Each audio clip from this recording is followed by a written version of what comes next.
Joining me now to discuss, U.S. Army combat veteran and owner of first responder cyber breach firm, Ricoh Danielson. Thank you for joining us. So President Trump told me on the phone this morning that the U.S. knows where the Iranian mines are placed and that the U.S. has the most sophisticated equipment, he told me, heading to the Strait right now. So what could that mean for the reopening of the Strait of Hormuz, that critical waterway? Yeah, as the Navy is using high value technology and also precision strikes in regards to sea mines, it's actually going to be identifying those not only with lasers, but thermal imaging and whatnot. So I wouldn't be surprised that the United States Navy is already doing that and clearing the way.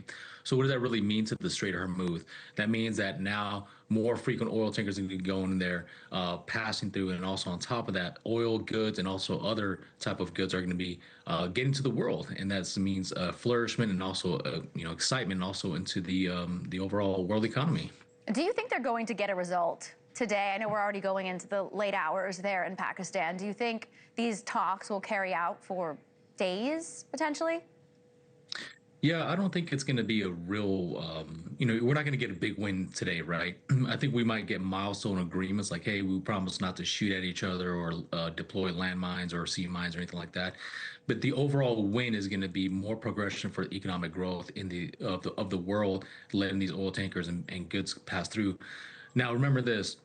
Islamabad and also Pakistan came with 71 people to the negotiation. That's not a negotiation. That's a scare tactic to the United States. And unfortunately, they're playing above their geopolitical belt here. So they're probably not going to win. So that's going to elongate the overall negotiation.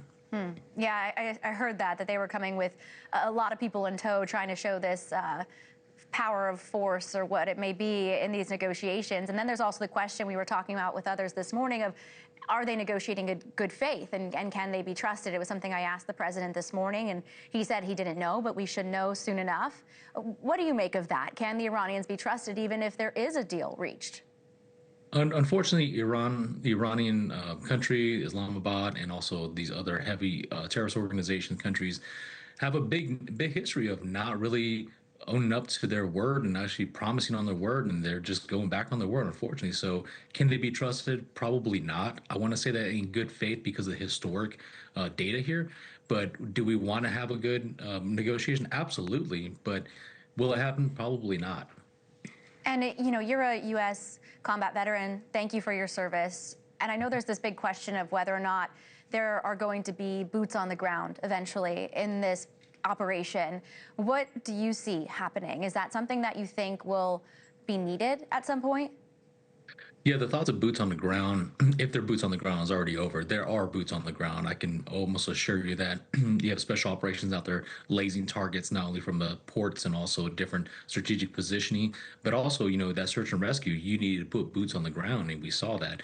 I wouldn't be surprised if the Marines take one of the ports or beaches here real soon, and then also now you have the 82nd Airborne, who has already been en route, and they're an occupying force, so they're going to more likely occupy a region of the Iran. That's a good point. I wanted to ask you too, UK Prime Minister Keir Starmer, he's speaking out on the fluctuating oil prices during this war. He had a rare criticism of President Trump. Let's listen to that and we'll talk on the other side.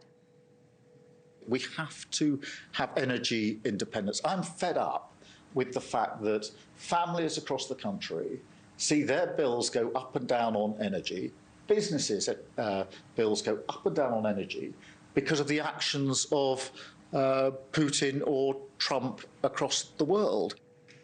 Should the U.S. be concerned with the UK turning away from the U.S., given there are those tensions as well we're seeing with NATO? Yeah, they're feeling the frustration not only of the Strait of Hormuz, but also in their own faction because there's a huge pipeline from Russia and Germany providing oil and also fuel. They didn't secure that deal many, many years ago, so now this is a result of that. So they're feeling it on both sides. The best thing that the UK can do is actually come to the table on both sides, arbitrating a deal with Germany and Russia precisely, and also investing into the cyber or into the Strait of Hormuz right now and seeing how this can actually help their people. We'll have to leave it there. U.S. Army combat veteran